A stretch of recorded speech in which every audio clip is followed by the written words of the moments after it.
What's poppin', everybody? Hello and welcome to Popcorn Culture. My name is Ben Carlin and I am your host. Here with me today is my brother Jay, who will be in every episode. The chief executive host, some would say. Whoa. I think chief executive guest Executive. What? Yes. What kind of... those titles are like oxymoronic, I think. The keg, as it were. The keg. That's the worst. That's an uncomfortable way to spell keg. It is. C-E-G. It makes me want to like throw up in my mouth a little, like it looks like seg. Ugh. Yeah, that's a really uncomfortable spelling. It's rancid. It's rancid to say the least. It is rancid. Yes. Wow. Or rancid is how I like to spell it with a K. With a K. Yeah, rancid. That is terrible. Absolutely terrible. Jay, let me just hop into today's episode right off with a corny joke. How about it? Dude, the bingo cards are lighting up like bananas right now. Just like bananas. Yeah. Some folk being like, man, I've got the forgets the corny joke, and now I know I'm not getting that line. Not getting that one. Nope. Okay, so once again, this is more of like a line that I thought was just absolutely hilarious. It was sent to us by Paris Jauhan. Okay. And so I was like, oh, this is good. This is good. It goes like this. Ready? My friend entered 10 pun. Let me try again. Yeah, from the top. I need it to be perfect, but I'm okay with including my mistake in the final cut, you know? Yeah. Because it shows my humanity. People are like, this guy's always doing so good all the time. Yeah. That like, I need to know Turns out he's not perfect. I need to know that he's mortal. That's right. This is a thing about all superheroes. What I'm going to do is walk away from the corny joke very quietly. Oh no. It's like, oh no. People are saved. Like, do I need to erase this card? We'll see if we remember or not. Go ahead, man. What do all superheroes do? Okay, tell me about this though. Like, immortality as a goal is it seems like constantly like an objective for like the villains and stuff. It's right. like, I want to live forever. Right. And this is like, why? Why? Like, indeed. Doesn't it just seem like too long, like forever? Like if you are here's the thing is that if what you're trying to seek is immortality, like in a way where your physical body cannot die ever, whether by injury or age. Yep. And you are just impervious to death, you really haven't thought it through, right? Because whilst it seems great that you're going to live forever and not die and can just wipe that off your worry list, like, great news, not gonna die. Right. The problem is you're not thinking about forever appropriately. Because here's the thing about forever is that it never ends. Right? Just never it and just ever. Never, ever, and never ends. And what you have to know about forever never ending is that in the grand scope of forever, Earth's time in the universe is slight. Yes. Do you know what I mean? I do. Like, I understand. You will, sure enough, be there until the end of the Earth. Right. And then you will continue to be there and continue to, like, everyone you have ever known will die. It will just be you. Reality check, people. Reality check, people. Not only is it going to be you, but eventually, like, the sun's going to. Bad news. You're going to be cold and unable to die. I like the idea that who we're talking to right now is like we're at like a con for villains, and it's like immortality or not. Today we discuss. And they'll be like, no. I figured it out. And be like, you haven't. Yeah, right. Yeah. You haven't thought about it. It's moderated by Voldemort. I love this. I love this. Yeah. There you go. So I agree with you though. Forever is forever, and then some. Right. It's longer than you think. This is one of those things like where I think probably one of the most common questions that we get beyond will you make Percy Jackson fan theories has got to be. Yeah. Which is probably the number one most common. All the time. Yes. Is do you have any advice for like becoming a YouTuber? And you and I talk about this a lot where there's sort of that idea of like give yourself some parameters where it's like, okay, like I'm going to start making videos like, every Wednesday for 10 weeks or something, because there sort of is this exact same idea applied to the process of this, where it's like, when we first started doing the Brotherhood 2.0 challenge, kind of inspired by the Vlogbrothers, we were signing up for 260 videos for that first year. Yeah. So it was 5 days a week. Right. It was so many. So like even going into it, you could have been like, I have like 20 ideas. Like I have tons of stuff to talk about. And then, you're like 4 weeks in and you're like, that was all of them. That was all. That was 20. That was all of the ideas I had. I thought I would have thought of more by now, but I didn't. Right. What was I doing? 20 barely puts a dent in it. Yeah. But yeah, so this is like the piece of advice that we always give people is like, give yourself a schedule. So you're kind of like committing to the idea, like, okay, I'm going to do this. And then there's like that timeline of like, I'm going to every Wednesday for 10 weeks. And then at the end of those 10 weeks, I'm just going to be like, okay, I'm in it. I'm going to keep going. This isn't like crushing. Yeah. Then you reevaluate. Yes. Yeah, and you can go from there. But you're right. I think having just as a getting off the ground point, having an end goal in mind for your YouTube channel, or like for a starting goal, yes, is so helpful, because otherwise exactly what we just talked about is going to happen to you, and you're going to be like, I'm going to upload every Friday or every Wednesday or whatever, and you are quickly going to realize that you didn't account for all of the Fridays. Yes. Like, do you know how many Fridays there are, Ben? Infinite. All of them. All of them. All of the Fridays. Yes. They just keep going. They just keep coming back around the bend. And weeks feel a lot shorter all of a sudden. You're like, oh my God, it's already Friday again. It's like when I started, I shot the video on Monday and I had all the way to Friday. But then what I didn't realize was I was only going to have Saturday and Sunday to think of the new thing before I shot on Monday. And then I didn't have that. So I was like, oh, I should shoot on Tuesday. But I still didn't think of something. So I'm shooting on Wednesday. Now I got to shoot something. And then I got, oh my gosh, I'm behind. You're giving me like flashbacks now. It's like, I'm like getting like a clammy sweat. It's reminding me so much of the idea of the just noticeable difference, which is like, did you coin that phrase? To be honest with you, I'm not actually entirely sure. This is one of those things. I think that I have very naively claimed before that like I can go back to the memory of the date every time I've learned anything in my entire life, where it's like, well, how do you know about that? And I'm like, let me tell you the day, because I remember learning. I remember this happening. The just noticeable difference is not one of those things. I don't remember learning. Okay, because I remember you making the video about the just noticeable difference, and I remember like, that is such a great phrase for exactly what it is. I'm so glad you taught me this. But then I think one day you told me like, I just made that up. And I was like, no, that is even better. I don't remember. So we don't know. At the moment, I'm going to give you credit, but I'll let you describe what the just noticeable difference is to people. Let me also just bring this up too, because one of the things that I have found to be very, very fulfilling about doing this particular podcast is that year one doing Super Carlin Brothers, I had all of these video topics that I like really... They were, I think, intended or would be better applied as conversations. And so what I'm finding is that just about any topic that I feel like I discussed in year one of Super Carlin Brothers could be a very good topic for us to discuss on here. On the pop. And we've done that with a lot of them. So like, okay. I've almost wondered if I should just start like going through each of my videos and then just like planting it as a show note and being like, oh, by the way, I made a video about this too. Oh yeah. What do you know? Link in the card. Link in the card. Do not go watch it. It is embarrassing. But maybe go. Actually, on that note, this past weekend on my Instagram, I know you're not on the grams right now, so maybe you didn't see. I did see it. I know exactly what you're saying, but go for it. Yeah. Okay. Yeah. I had Facebook feed me this happened on this day 8 years ago. Yes. By which it typically means this happened almost on this day 8 years ago, because unless you're a everyday Facebook user, Facebook doesn't have a memory to give you every single day. Sure. But Facebook is determined to anyway. So it will just source like, okay, since this person's been using Facebook, have they ever posted anything on this day in the past? No. What's the best performing thing near this date in the past? Show them that. So that's what happened. And it's frustrating to me how successful Facebook is. Oh no. Like I'm being like, oh, good one. What a great one. But it was a picture of you and me in the very early days of Super Carlin Brothers from 8 years ago. Yes. Yeah.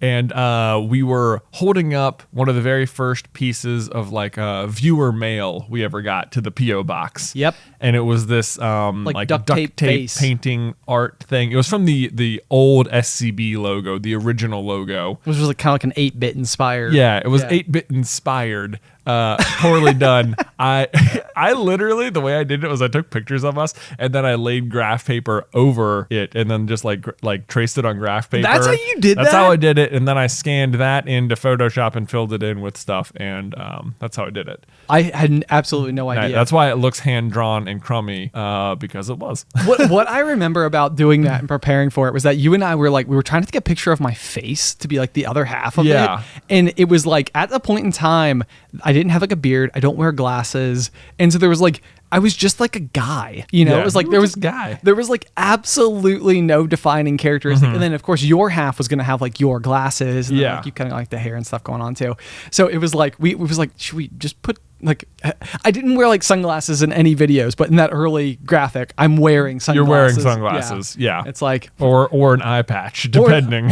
I prefer that. Maybe you were a pirate. New headcanon, a pirate seeking treasure. Exactly. On the high seas. We're going to circle back because we've tangented off the main point like 4 times, getting deeper into the story. Okay. So that was the old logo. That's how we made the old logo. And this was a picture on my Facebook, and it's me and you holding up our respective halves, standing outside of a 7-Eleven. Nice. Yeah, and it was amazing to me how all of the comments were basically the same, which were, how does Jay look the exact same and Ben looks so much younger? It was, you're right. Yeah. It was like, even like looking at him, like, that doesn't even look like me. Yeah, you were like babyface Ben for sure. I was. I don't know what it was like a very particular period of time, I think, between like graduating college or like maybe like my last year of college and like maybe the first like couple years out of college where like I wasn't really doing like any physical activity. And I think that it just like, I don't even know how else to describe it other than like I can tell like by looking at it, like I feel like there's just something else is like missing. I don't know. But yeah, I definitely have like a total baby face, and it was like further affirmation that like I can't shave my beard because like I'm like this is what's underneath. It's like, ooh, I don't need to go back to that. I don't need to go back to that. So I'm just going to keep it forever and ever and ever, and it'll be fine. It'll be fine. Yeah. I also could not believe how the exact same I looked. Me neither. I was like, like apparently like 8 years ago, you nailed your hairstyle and you have just locked in. Apparently. Yeah. Apparently. I can't tell if I looked old then or if I look young now. I think you look young now. Okay, good. Great answer. Most people think that I am older than you, which I think for a really long period of time, there was always like this kind of like being the younger brother, like glow of pride that came out of me. Like when people were like, I think Ben's older. And I'd be like, thanks. It was okay. It's so funny you bring that up because when people would say they thought you looked, I would have the exact same effect on me. Oh no. Because, like, you're like, oh, look, I look older. But it would be like, in my mind, I'm like, yeah, exactly. You look older, but at the end of the day, I still am. I still got that on you. I'm still older than you. And I look younger than you. So you're winning in both directions. Just rub it in, why don't you, chief executive guest? But apparently, this also brought some pride to you. Yes, it did. It did. Yeah. There were like those little moments where it was like, oh man. I think especially just because like going through high school, I've talked about this before, but like a lot of people refer to you as Carlin, which meant that like when I rolled up, which was we were only a couple of years apart, like in school terms, and that meant that I was like always little Carlin, and it was like, I do not like that. What's up, Lil C? That is not what I was going for here. So anyway. Dream smothered. So we'll peel back though. So just noticeable difference, right? Okay, is that where, or do we need to go back to a layer before that? I don't know. We talked about treasure hunting, pirates. Okay, we'll come back to that. Just noticeable difference. What is the just noticeable difference? Okay, so the just noticeable difference, the best explanation that I originally had for it was the idea of like a candy company, specifically like with bags of like M&Ms, where as time has gone on, you might like open up a standard bag of M&Ms and be like, man, there are not as many in here as there used to be.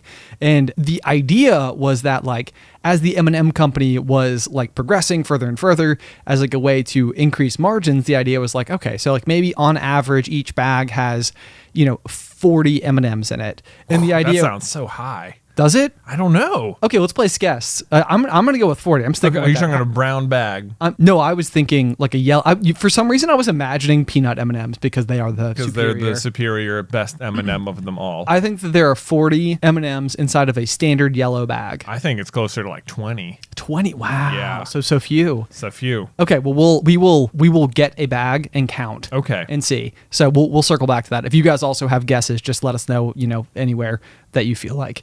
And we'll confirm how close we all were eventually. It'll be great. So the idea was, though, that like if originally there were 40 pieces in the bag, that probably had an associated weight or, whatever. And that as time went on, you could be like, okay, let's, instead of 40 pieces, let's aim to have 39 pieces, maybe 38 pieces. And if you're thinking about it like in terms of mass manufacturing, where there are like millions of bags being made, right, then, every 40 bags, you just basically got like a free bag worth of revenue for if you're the M&M company. Right. And that probably no one noticed. Exactly. And so that's exactly what it comes down to, is like, how much can we scale back before it will be a problem? And so the thinking would be like, okay, so if there used to be 40 and then there was 39, like you probably wouldn't notice at 39. If there were 38, you probably wouldn't notice at 38. If there was 37, like maybe you're getting on the cusp, 36, like people are starting to notice. They're like, there are fewer in here. And I'm picking up on it at this point in time. It's like you have crossed the threshold of the just noticeable difference. Right. So it's like, it's literally, you're talking about one M&M, but at some point in time, one M&M is literally the difference maker. Right. In this particular situation. But then I've also applied this idea to like just a lot of other things, which is sort of like the, I don't know if you've ever had this happen to you before, but like you're waiting on someone to like meet you somewhere, and you're sitting and you're waiting and you're waiting and you're waiting and you're waiting, and finally like I'm just gonna give them a call and see if they're still on their way. And the second you pull out your phone to call them or like hit send on it, they pull around the corner and they show up, and it's like they were late by like. It wasn't like at 1 minute late, you were like, I need to check in on where they are. And it wasn't at 2 minutes. And it wasn't at like 10 minutes, but like at 12, you were like, I'm calling. Like we've reached that point. Right. But it's also like, it's this like intangible point of like the intangible tipping point. Exactly. Yeah. Yes. So anyway, that's the just noticeable difference. That's the just noticeable difference. I forgot how we got to the just noticeable difference in today's discussion. That is a good question. I'm speaking slowly so I can think about it. Love it. I don't remember either how we got to was it off the corny joke? Are we back? I don't know. Are we? We can be. We can be. Corny joke continued. Corny joke continued. Okay, guys, here it is. My friend entered 10 pun contests thinking the numbers would help his chance to win, but no pun intended. Oh. You get it? I get it. No pun intended. Yeah. Amazing. Yep. Oh, man. Wow. Just puns about puns. Puns about puns. There's nothing better than puns, really. Puns are like the most polarizing thing in the world, but in a way that I actually have no idea how to comprehend it. Like, it's everybody both loves and hates puns in a way that like really lands them almost in exactly the same spot. I do. Yeah, you were. I think you've touched on something, because I do not. Yeah, I don't understand this either. Some people, like when you tell dad jokes, or I guess dad jokes are normally just puns, right? Like that's sort of the I think shtick. I don't even know if it's just puns. I think that a lot of dad jokes are just kind of like maybe a lot of the stuff that we would tell in these episodes. Yeah, where they're like they're not very good jokes. They're very simple jokes. Yeah. Well, I think that's what makes them dad jokes, is that they're often play on words or puns, and it's. The reason it's called a dad joke is because it makes your kids laugh. And it's like when you say like the only time people are laughing at that joke is if it's the first joke they've ever heard. Oh, sure, and it's sure. And that's sort of the level dad jokes are. And it's like, yes, because those are literally some of the first jokes you ever hear. Yes. When you're a kid. And it's like you understanding enough about words to comprehend that joke had a double meaning, and that's what made it funny. Right. Okay. And like I think that's like one of the simplest ways to enjoy it. So I think the reason maybe people don't like puns is because it's like still being into Blue's Clues or something. Oh, I see. Yeah. But the way that he drew pictures was so satisfying. It was so satisfying. Steve, well done. Also, new host. Haven't watched it, but I hear many good things about it. It seems like you're doing a real bang-up job over there. It feels like you're right on the cusp of watching Blue's Clues yourself. I very well might be. Although, okay, here's something that has been frustrating me recently. Loved the first pronunciation of it. Frustrating. Frustrating. Frustrating. It has been frustrating me recently. Is that so? When we were kids, you were stuck watching whatever was on TV. Yes. Often, this was an enormous pain because what was on TV wasn't very good. Yes. Or it was Blue's Clues for the third time in a row that day. Yeah, and that was the thing too. Like, if you didn't grow up in the 90s, you may not remember this, but or know that this ever happened. But in the early days of Nickelodeon, they had Nick Jr. And what Nick Jr. was like the TV that was on until like 3 o'clock in the afternoon, because it was supposed to be like the programming meant for People who weren't at school. Exactly, people who weren't at school. And so very frequently they were like these very child like target audience shows, and they would just show not even like 3 episodes of Blue's Clues in a row. It was the same 3 in a row. It was the same episode 3 times in a row so that the child could pick up on the repetition. Yes. Yeah. Which I don't know how effective that was. But if you're at home stuck watching that, it is real boring if you're too old for Blue's Clues. Okay. Anyway.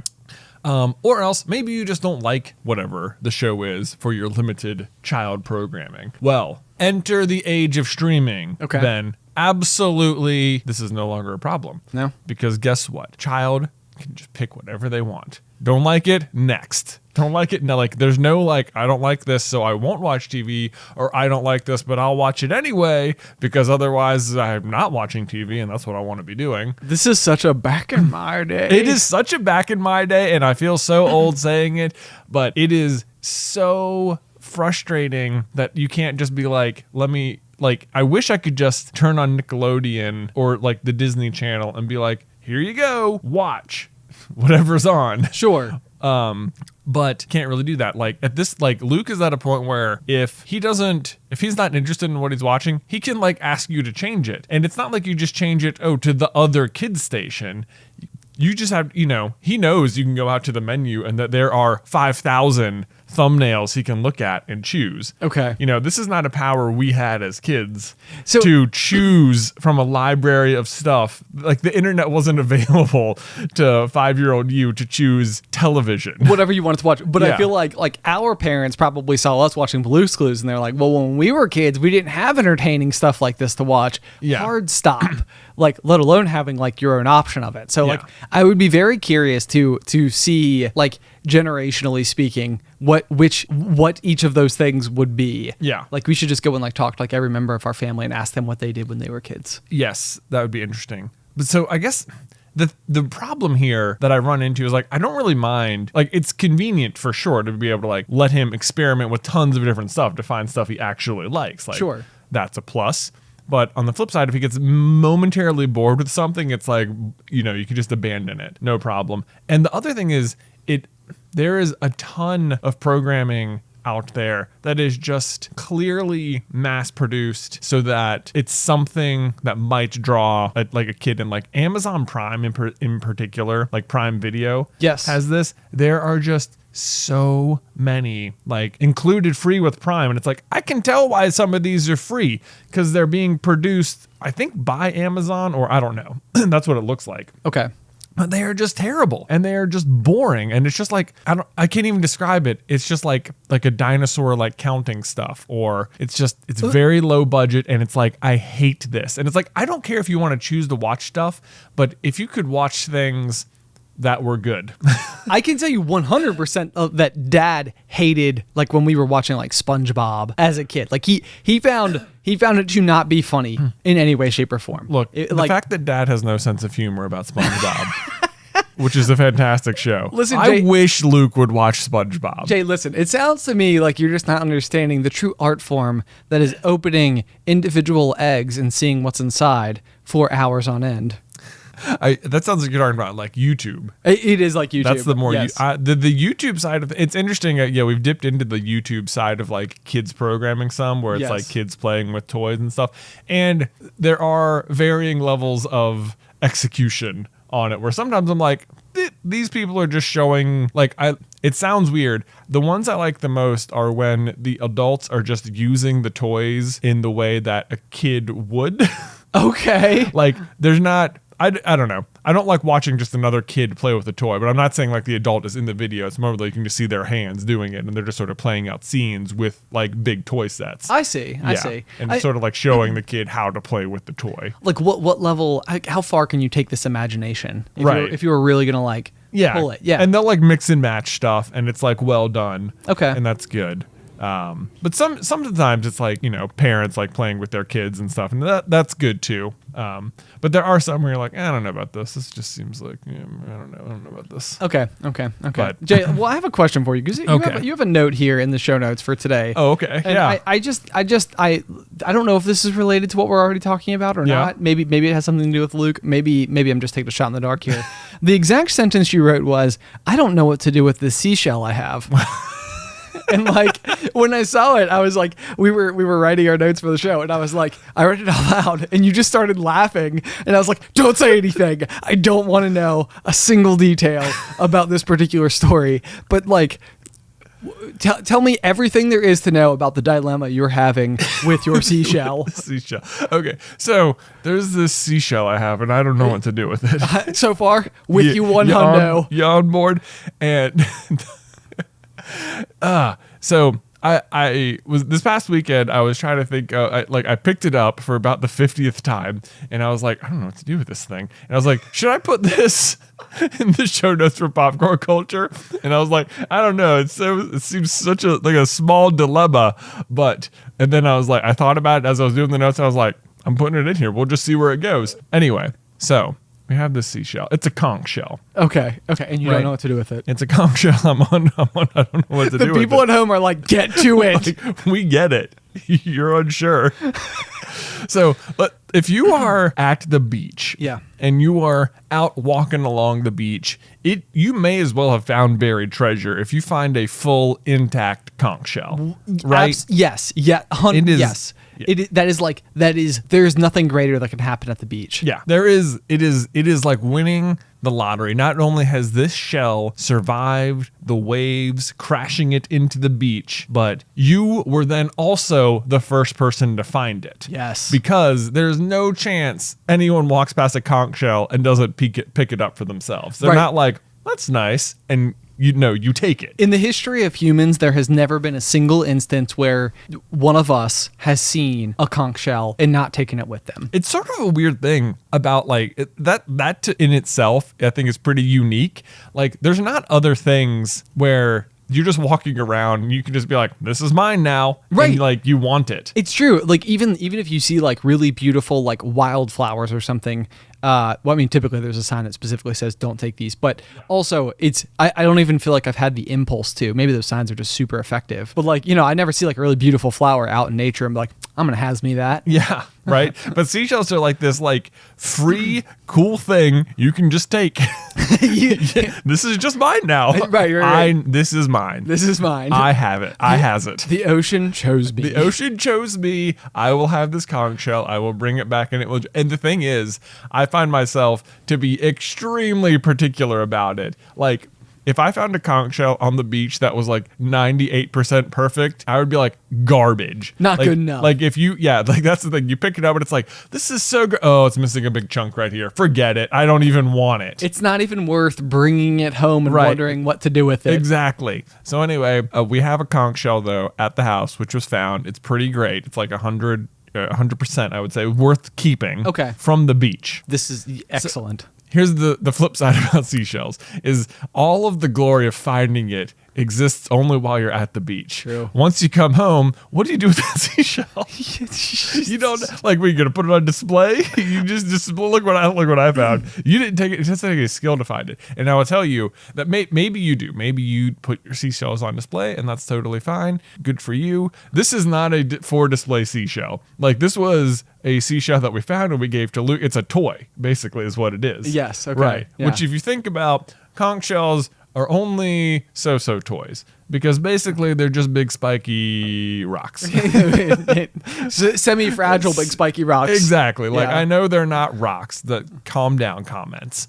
But that's what you got. You got a big, spiky, circular thing. Okay. Yeah. That, it looks nice, and it's like a miracle of nature, and it was free treasure, and it sounds like the ocean, which is where it came from, which is one of the coolest things ever.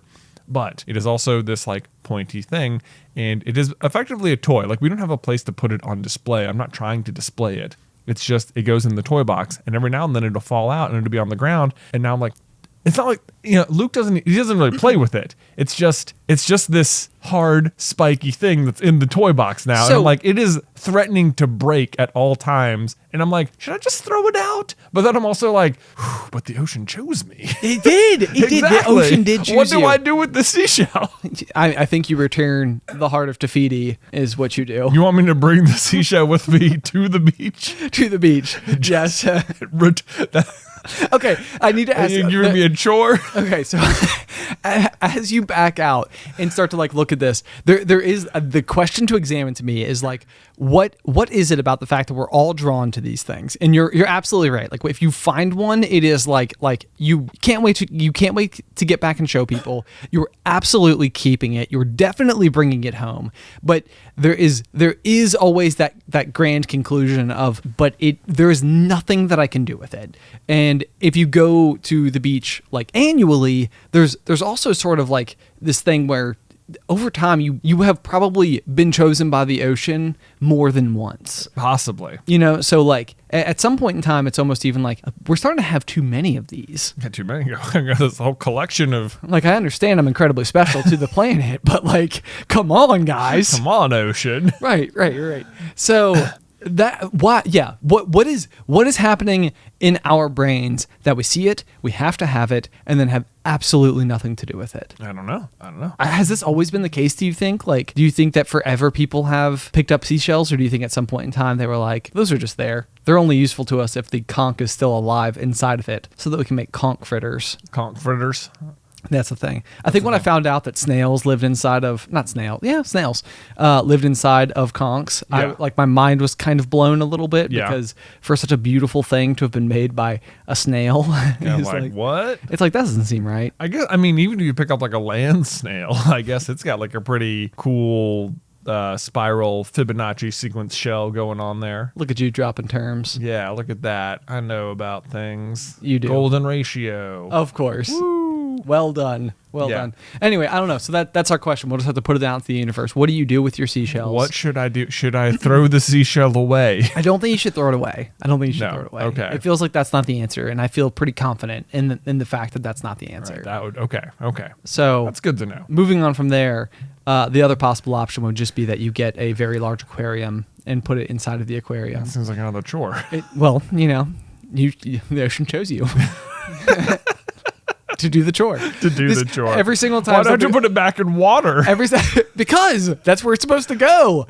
It's not like alive anymore. Well, I don't know. This goes back. When we were kids, we had a yellow lab named Torch. And I remember Mom telling me that Torch liked it best when I gave him a bath. She was like, no, like Torch likes it. You're the person who gives Torch the bath, and he appreciates when you're the best at it. Yeah. And I remember being like, glowing with pride. Yes. I was like, that's right. I'm awesome at this. Don't worry, Mom. I won't even tell the other guys that Torch likes me best. Oh boy. And so I was like, yes, I'm on board. I will go in the bathtub with Torch. I will give him a bath. He will be spotless. Look at you getting conned by Mom. I know. But yeah, so anyway, that's what I think happened is that's the ocean is attempting to get you to do a chore for it. Why? In the analogy, what's the chore? In the analogy, you are me and the ocean is Mom. And I am the best at putting a seashell back in the water? The absolute best. Why would the ocean even throw it out of the water then? To test you. Maybe you'll get magic powers. Oh, put it in the water. Sea-based powers. Sea powers. You get the power of the conch. Yeah. Which is not to be argued with, apparently. Yeah, not to be argued. Yeah. You don't want to face down I will a sound conch. like the ocean. Yeah. Stand near me and it will sound like waves crashing. People will be like, is it the ocean? It's like, nah, it's just me. Like, we're at the beach. Like, surprise! It's just me. That's a really good element of surprise. Right. Nobody expects you to sound like the literal ocean. What a lame superpower. Hate it. What do you do? Well, close your eyes.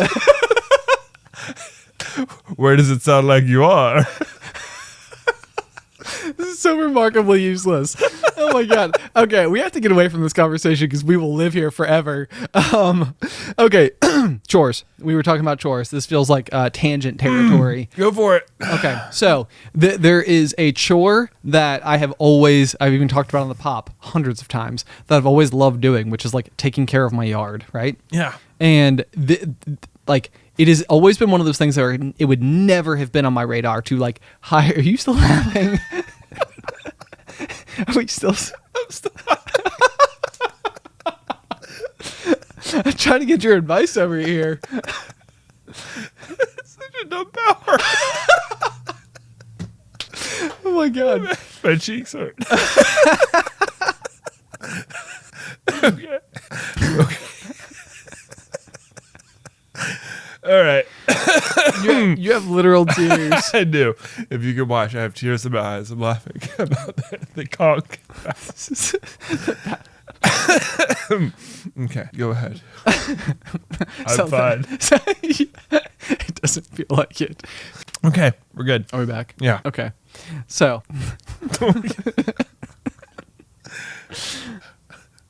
Nothing I can talk about now is going to be anywhere nearly as good. This is a great time to use our fun transition. I know, yeah. Yeah. I feel like we made a transition noise. Hey, it just happened. Look at that. Okay, cool. New topic. Okay, so there's a chore that I have always done, which is taking care of my yard, and it's like something that like I think I get like an enormous amount of like sort of peace from, where like I can go out there, I can sort of like put my headphones in, I'm like listening to whatever I'm listening to, lately The Name of the Wind, and The Name of the Wind. It's I just check out, like, and I feel like it's something very productive that like I know how to do, and like when I step back, there is the very visible result in front of me, and like that's a very like rewarding thing.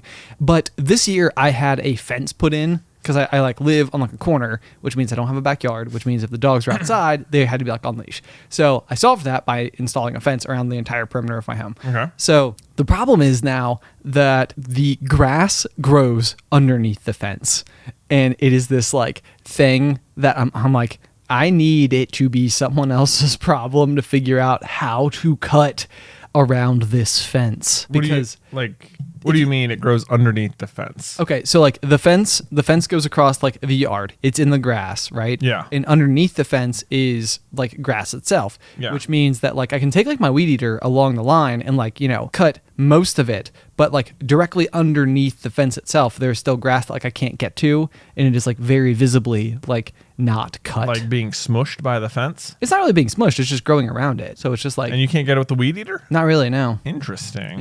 Yeah. And so this is like the first time in my life where I'm like, can I hire someone to do this thing? Like, Okay, I think I know what to do, Ben. I think I actually have a lawn solution for you. No kidding. Because as it were, I'm not one. I don't mind doing yard work, but at my present stage in life, my yard work would take up so much of my weekend as to be unrealistic given the number of children I have. okay, yeah. So I, this weekend, was consulting with a landscaper who might come just clean up my yard in a make it look presentable kind of way. I got you. And he was telling me that one of the things he would recommend is like doing some edging between the mulch bed and the grass so that they don't, invade each other's space. Okay. You know, that there's no war between the grass and the mulch. And it's like you can even see here your grass starting to grow through Into the mulch. into the mulch. Yeah. No good, don't Gotta have want. those good clean lines. Gotta have good clean lines, exactly. Yeah. So here, I think is what you probably need to do is along the entire perimeter of your fence, have a nice little clean cut mulch line. Wow, that seems like it would take. And it might take, but it's good news. I have great news for you, Ben. This is the sort of thing you like to do. So the good news is you get some more. You got more work to do. So you're giving me a chore. Well, you gave me. Now I see how it feels. Exactly. Okay. Interesting. Which, if anybody out there has never like discovered like lawn TikTok, I highly recommend like stumbling into that arena. Yeah, lawn talk. Because there is some super satisfying stuff happening over there where people have done exactly what you're talking about. When they run the weed eater right along that line, it's like maybe even if you just edged the very like the line, the fence itself, maybe you don't need to mulch. Maybe you just edge the fence and that'll just like create a barrier between the grass and the fence. Okay. I feel like that could work. You know what was going to be not satisfying just now? What's that? I don't know if people have noticed. Hopefully people listening haven't noticed, but I've been reaching over and grabbing my drink to drink. Yeah. And I almost just reached and grabbed this candle to take a sip, which would have been just the worst sip of anything I think I'd ever taken. Yeah, you're not a fan of soy wax? I didn't want to drink the soy wax, plus the fire I feel like would hurt. It seems like it. It seems like it. I was just very, I could just like... No, I can see it. I can see it. Yeah, it feels like a very natural thing to do. It would have been no good. Yeah.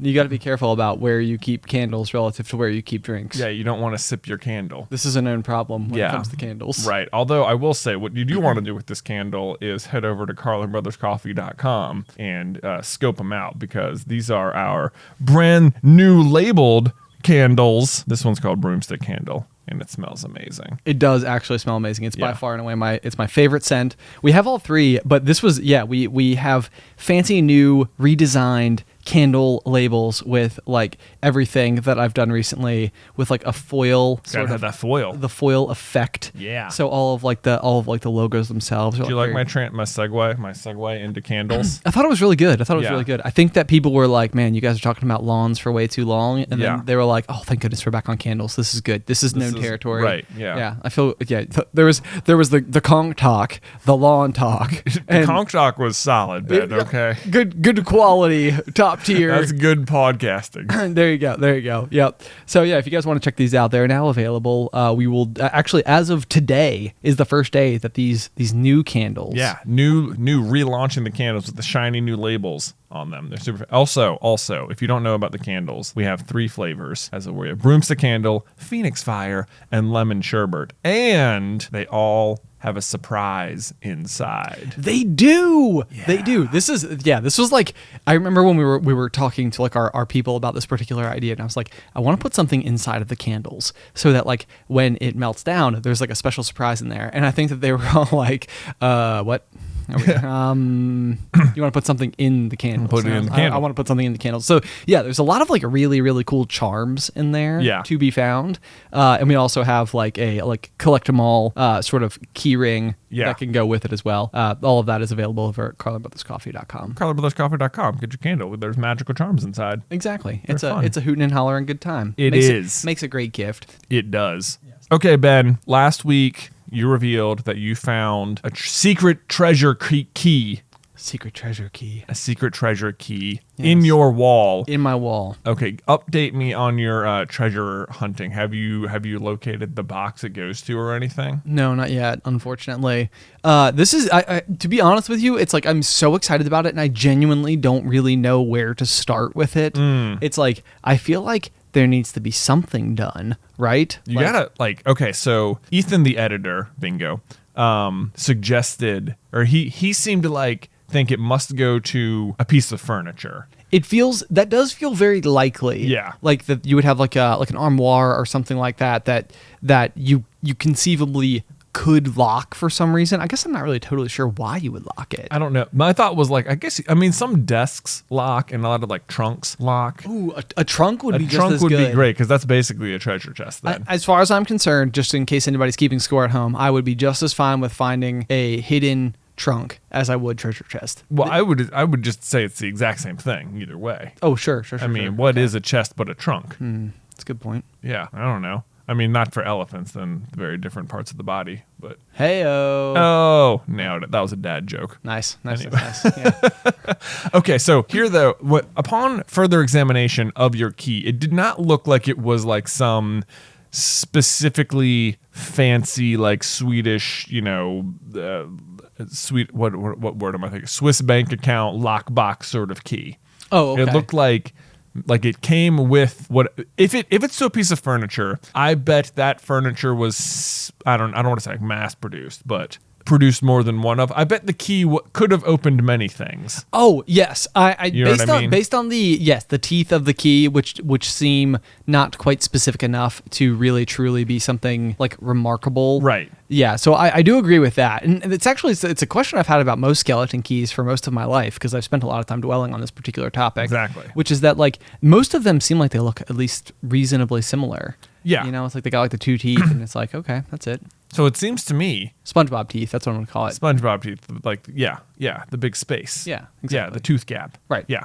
So I think you could probably like if you went antiquing here in the Roanoke area and just brought your key with you and looked for like keyholes at antique shops, it seems conceivable that you would eventually find a match. Okay, I see what you're saying here. Right. Like So like I could like go and like walk around these antique shops with my key in pocket and just be like, right. like Just be like not this one.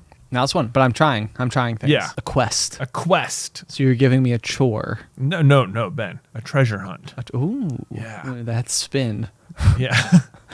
Oh, even better. So I mean, not to burst any balloons or anything, but does it not seem like if there was treasure in the antique shop inside of whatever particular chest that which many different keys could open, that the antique shop owners would have already found the treasure inside?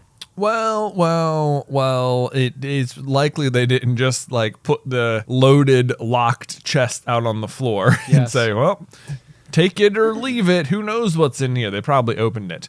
But I think even if you found a lock in which the key worked, that would feel pretty amazing in its own right. It is true. Like to get to turn it and have it like activate a mechanism, Yeah. like and have like pins hop open or something. Right. That would be like a good consolation prize, if not literal bars of gold. Right, which feels likely. I mean, yes, yeah. It's like Yeah. it really what we're doing is get proof of concept that it will in fact open a lock. Yeah. Period. Maybe not the lock, and maybe even many different locks. Maybe because that's what I feel like is that if you have one of these keys and it just goes to like a trunk in your house or something, then the key is really just so that you can lock it from other people in your house. Yeah. You're not expecting.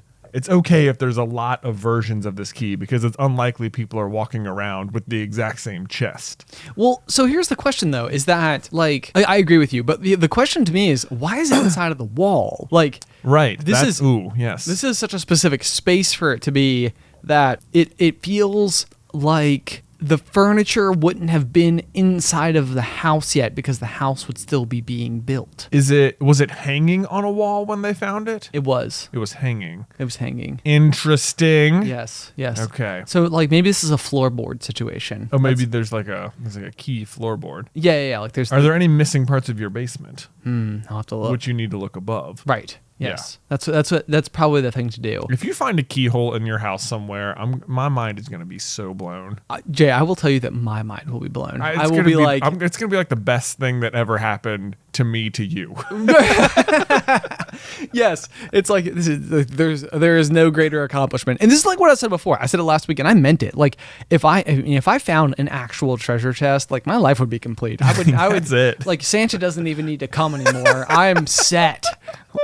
Although Santa, if you are listening, I will take a treasure chest. There you go. Yes. Then you can stop. Like you can knock that one off the list forever. Right. Yeah. It's like what you're really doing is like you're saving in the long run. It's a little extra work up front, but like Yeah. over time, you don't have to keep coming back every year, and you'll save on the calories because I make really good cookies, and Right. you won't have to eat those cookies. Exactly. So it's all. I mean, if you're asking me, Santa, this is working out well for you, which is what I'm happy for. Right. I'm helping Santa. Is it worth considering? Like if the potential would this deal hold up if like you had children later on or something? Would Santa still then be like, well, I already have a deal with that guy, so those kids out. Oh, wait a second. So my my unborn children now are having to pay the price of no Christmas Right, exactly. because I found a treasure chest. Yeah. This is a really good question. Well, on the flip side, they could just play with the treasure. They could just play with the treasure because, of course, I wouldn't sell the treasure. I would use it as in the same That way you is might the toy. In the same way you might have a shell in your house. Yeah. Yeah. It's like this is now. It's not really a toy, but it's also not really anything else. I'm not going to put it on display. Right. So I'll just put it in the toy box. This is always the dilemma. These are my toys. Be like, are those gold bars? Yeah. Like, yeah. Like, just pick it up. Like, you can hold that for hours and feel great. Right. Like I'm just sitting here and hold it. Man, The best. It's the best. amazing.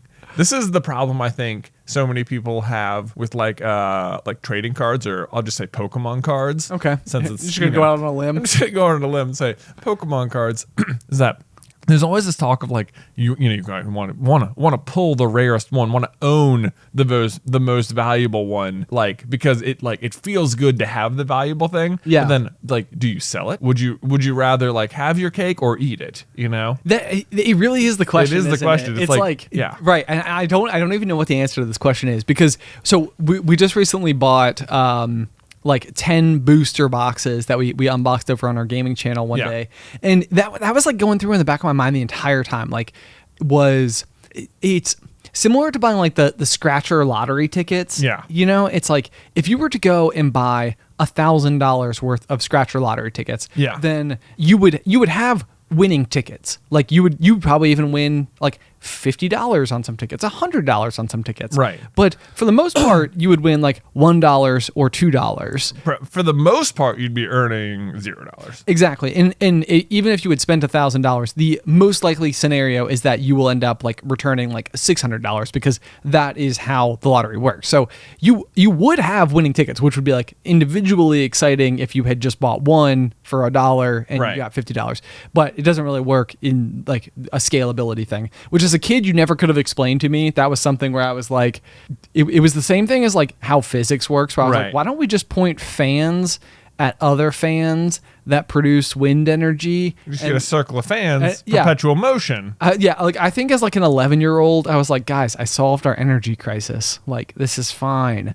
We'll just point fans at other fans and collect the energy, and we're just duplicating. It's gonna be awesome. There you go. No problem at all. Unfortunately, that's not how it works. So anyway, we're opening. Some people are like, I'm writing that down. Right? Yeah. No, wait a minute. No, awesome. Yeah.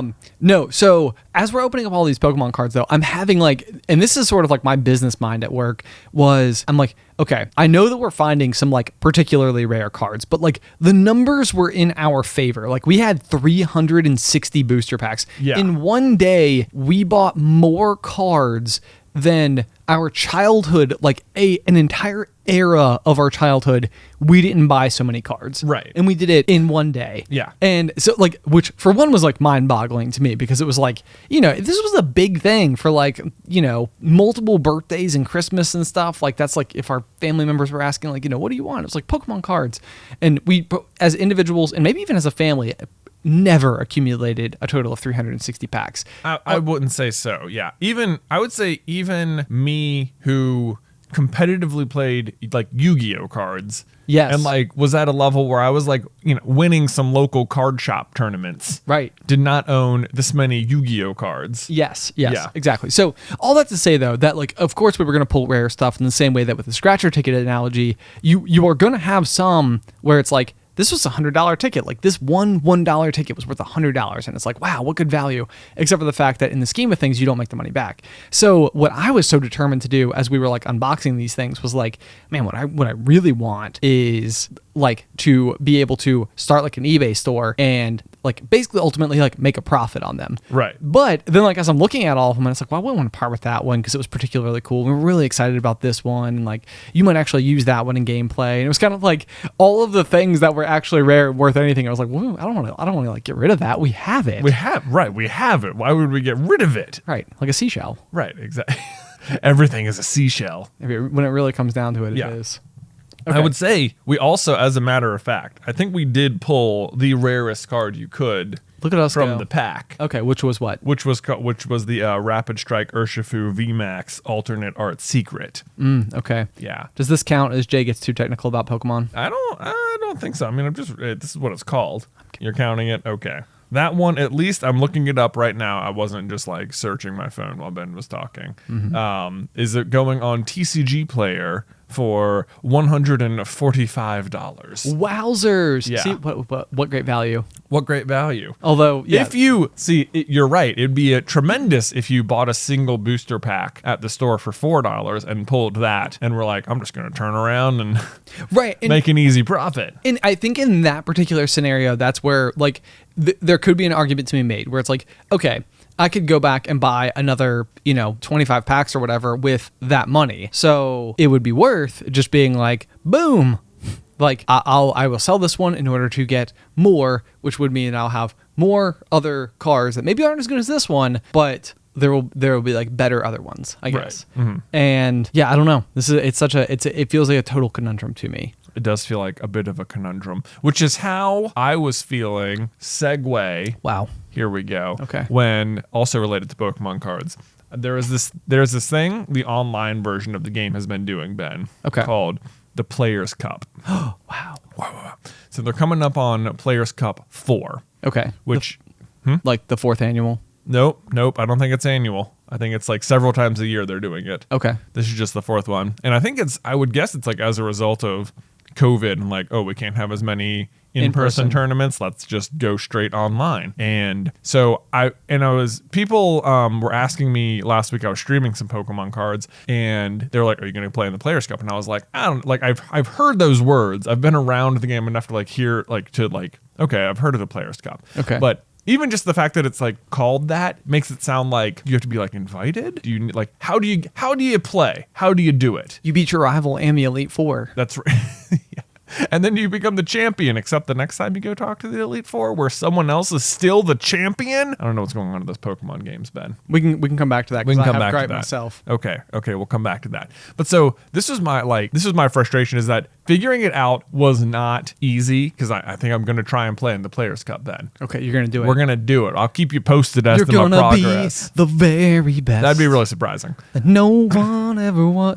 Best song ever. Best? Like for like an opening intro is the Pokemon song. It's pretty good. It's up there with the Mighty Morphin Power Rangers. That was also really good. Okay. Yeah. I would say it's a scooch better. You'd but- say it's okay. Let's say opinions. That's cool. Yeah. That's fine. Strong opinions about weak things. That's Yeah, good. right. Bingo. But I'm going to like look up just how to do it. And it's like, this is a tournament for masterclass players. And I'm like, ooh, masterclass. Okay. Oh man, that sounds like, how do I get master? Like, what do I need to do to be masterclass? Is that like the black belt of Pokemon? I know. cards? That's what I'm like, dude. Like, is there a point system behind the scenes? Because I'm clicking through my profile. There's somewhere where it says like points and it says like 900 something. I'm like, I don't know if that's good. Is that like masterclass level? Is that like, hey, you've played a few games. Yeah, you got 900 points. Big deal. Big whoop. Big whoop, friend. Big whoop. Yeah. No. And like this, like I spent a while, like, what does that mean? Like, how do I, and all it means, it's just an age division. It's basically like, if you're over 18, you're in the master class. Oh, it was like, dear. Oh, so annoying. And I'm like, oh, okay.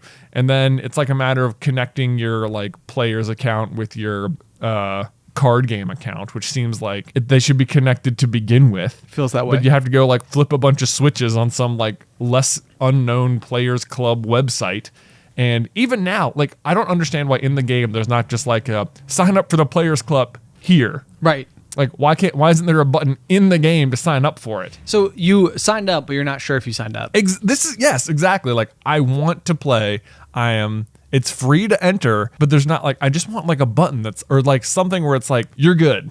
Confirmation. So yeah, so now you've got like the big question of like, do we shoot an actual training montage or not? Because like we need to know like what bits of the narrative should we be like capturing for, what is the word, prosperity? Prosperity. Yeah, is that right? Yeah, I think so. Okay, maybe someone can correct me if I'm wrong, but yeah, I mean this is a big deal. Like you could be on your quest to being the very best. We'll see. This will be my first foray into like a legit Pokemon trading card game competition, I suppose. Do you think like that? Is this something like where you could see yourself like stepping into that like arena of true blue competitive play? Oh, I certainly think about, this is something that I think about all the time. Like I very badly would love to be like in person playing like card tournaments. Okay. That sounds very fun because you can like travel and stuff and do it too, to like go to different places. But it seems, even if it was just like at local card shops, that sounds fantastic. Sounds super fun. For some reason, I'm imagining you like in Dubai. In Dubai. Like, that's where like I imagine like the big tournament is. I'm imagining probably mostly North American play. Okay. I'm thinking Dubai, but whatever. Okay, I would be happy to. That sounds very fun. I'm imagining international play largely takes place in like Japan. Can I be your but manager? I don't know. You can yeah, absolutely. Slash coach. Yeah. I would be how like, are you're gonna coach me?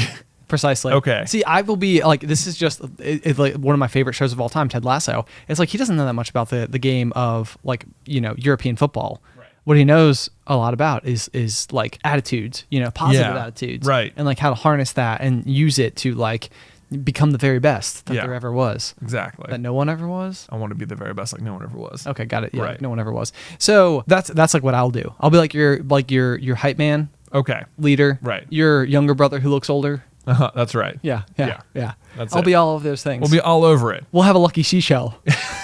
That's what we'll do with the seashell.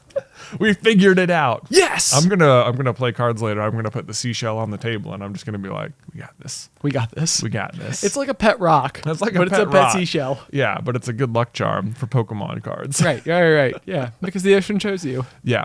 Apparently, how it works though is that if I've signed up appropriately, which I don't know because there's not a button where you can just be like, "I'd like to play." Okay. Maybe. Then I think on April 26th is when it starts. You just log into your account and there will be like 50 event tickets. And each ticket lets you play in like a 3-round tournament, and how you place in that gives you points. But there's 50 of them, so it's at least 150 games if you use all of them. Wow. And yeah. So okay, tell me more about this Queen's Gambit style. If you win this, where do you go? Oh, so yeah, right. Depending on where you land points wise, there is like a I guess like a regional. Oh, I love it. Right. I love it. Got to make it to regionals. Got to make it to regionals. We got to make it to regionals, y'all. This is the best thing ever. This is gonna be so much fun. All right. Well, I'll keep you up to date on my progress as hopefully I want confirmation that I'm in though, because if it gets to April 26th and it starts and I'm not in, then it's gonna be like, well, I tried. I don't know what I did wrong. You're gonna have to wait till next season. I know I'm gonna have to wait until players come 5 to get in on the action. Oh man, we can't have that. We I know. can't have that. Maybe you should call a 1-800 number. Ooh, I do wonder. Maybe that's not a bad idea. Well, thank you. Customer support. Thanks, coach. That's what I'm here for. That is what I am here for. Just to help. Just to be an aid at all times. Yeah. So I'm excited about this. And Okay. I mean, I feel like we should start a whole new series that is one of the Super Carlin brothers attempts to become a professional card player. Oh, that'd be great. Yeah. And we follow that journey. I think we drop everything else that we're doing and really just put all of our eggs into that pro Pokemon Cup. Get right into the pro Pokemon card circuit. Exactly. Right. Yeah. Like you'll be going and giving talks about Right. strategy. We'll understand the metagame like crazy. Oh yeah, exactly. I was gonna say the same thing. I totally know what that means. Yeah. Why wouldn't you? I mean, for sure. Yeah. Speaking of games that I don't understand, let me tell you a short little anecdote about a game that I don't currently understand, which is one that I've been playing for many tens of hours, which is Breath of the Wild. Great game. Yeah, so I've been playing, and my big dilemma for a long time has been that I haven't wanted to finish the game because I have so enjoyed playing it. I actually wish that I had found it earlier in quarantine, because it's really done a great job of capturing my attention and keeping me focused on something that I am excited to get back to on a semi-daily basis. Yeah. So anyway, I had done all of the main quests that lead up to the big one. So because it's such a free-form game, basically at any point in time you can do just about anything. It's just how capable you are of doing that is at least somewhat dependent on how much you have already completed. So I basically was at the point where I needed to go fight the final boss, which I was prolonging because I didn't want to I didn't want the magic to be over. So finally last night I was like, okay, I'm going to go for it. So I'm working my way through the castle. I finally get into the big boss fight, and I'm like, oh my gosh, crazy, and you beat the big boss, and like then you get like this like short little like mini clip afterwards with like Zelda, and then it rolls credits, and then you go back to the main menu scene. Yeah. And I'm like, well, now what? Yeah. And so like I'm like toggling around, and in the final battle they give you this like really cool bow, and I was like, whoa, sweet. Cool new bow. Right, you have the bow. You have the bow. Yeah. And so like now I'm back on like the main menu screen, and like it's like resume game. And when the last like resume game is like me still inside of the castle, like about to fight the final boss. And I'm like, wait a second. Do I not get to play the game after having, and you don't. This is like apparently a Zelda thing. So it's like the game, you end the game, but you never actually get to like go and interact in the game itself. Like where the boss Hyrule where Ganon is not Calamity. Exactly. Right. Yeah. So no matter what, every time I go back and play the game, I will have now technically beaten the boss, and I think I have a star next to my name. So but you have the bow from the boss. You don't have the bow. You don't? You don't get to keep the bow. Oh. No. Wow. Yeah. So it's like it was just like one gigantic trip down Disappointment Street. Oh, beating the game was disappointing. Yes, it was. I was like, you know what? I was doing the right thing by waiting, and in fact, I almost wish I hadn't even finished it because it's basically the exact same as finishing it. But so where is like your completionist brain at then? Are you going to go try and like do more shrines, or are you going to continue to play, or are you just like it's time for something new? I have no idea. No idea. This is where I'm like, it's only been a day, and my brain hasn't like fully processed. I see. And waded through that deep pool of disappointment yet. Okay. So it'll be very curious. Because I think both Alice and she's been like watching me play, every night and like, super tuned in. We like it's actually been very surprisingly, because neither of us really plays video games, something we've been like doing together, which has been really cool. But yeah, so now I'm like, what if we just get like super into video games and it's just like me and Alice's like activity together? That'd be great. How fun could that be? Why not? Yeah. Anyway, so that's where I'm at. I beat the game, but it doesn't feel like it, and that's Sorry to hear that. I just feel like a hollow space inside of my chest. Sorry. That's okay. Well, maybe you'll find a new game. Maybe. Or you can just continue completionist questing in Zelda. There you go. Well, speaking of completing things, maybe we will now officially come to a close in today's episode. Okay. I just segued right into it. Wow. Not even bad. Not even bad. Okay, guys, thank you so much, as always, for tuning in to this week's episode of The Pop. There is a variety of different ways that you can reach out and kind of interact with us if you so choose. The first of which being that you can email me directly at popcornculturepod@gmail.com. Lots of folks have been sending me fascinating little tidbits about coyotes, as well as corny jokes and just other general feedback about the show, which is always super appreciated. Also, leave a review if you can over on like anywhere it is listed as a podcast. That super helps us out in a big way. We're also available over at Reddit, on Twitter, all over the place. We got all the places, wherever your podcasts are pod. Wherever your socials are social. Wherever your pods are cast. Wherever your pods are cast. Is, I believe, the line that we came up with. Also, we're available on Patreon, so patreon.com/popcornculture. Oh, do you know what a great Star Wars podcast would be called? It would be like The Escape Pod. Oh, that'd be great, right? That is a good one. That probably exists. Well, maybe we could look it up. We could start it. Yep. We could just go aggressively into Star Wars lore. Star Wars pod, ready. It'll be great. Yeah. All right, guys. Until next week. Pop, pop.